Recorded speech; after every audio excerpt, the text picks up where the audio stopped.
what you believe, and it goes against what most these other people believe, and they got those Twitter accounts, they'll just crucify you. It's hard to stand up, isn't it? Fear confuses our minds, causes irrational thoughts, and creates misunderstandings, and constrains churches in doing the will of God. Fear is not from God. God has not given us a spirit of fear. I'm so glad my young son overcame his fear on that first day of kindergarten. From that day forward, he did not hesitate to enter into his new experience with confidence. And as a result, he enjoyed some exciting adventures and learning he would have missed if he had succumbed to his fear.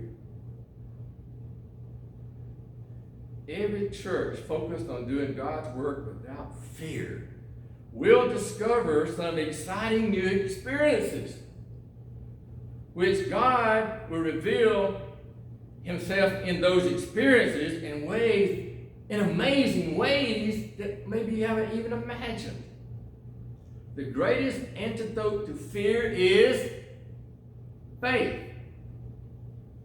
the commitment of life to the cause of Christ. Now, in just a moment, Kathy's going to play a song entitled, "I Know Whom I Have Believed." Verse 12 in today's text captures well the theme of today's message.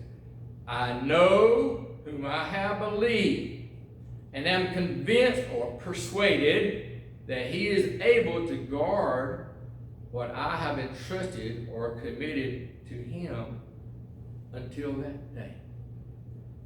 I want you to listen to the song, a couple of the stanzas, and think about the words. We're going to shoot out the words on the internet to you today. Look at those words.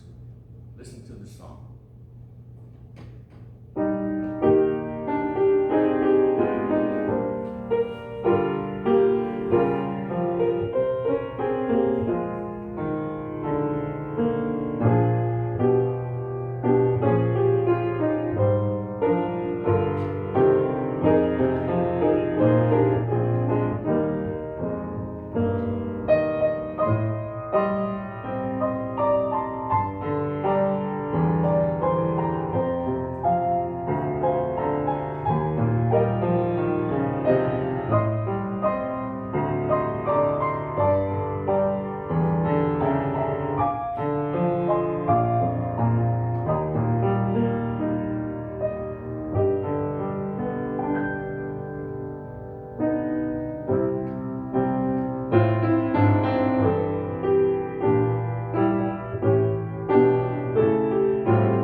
Thank you, Kathy, and thank you for worshiping with us today.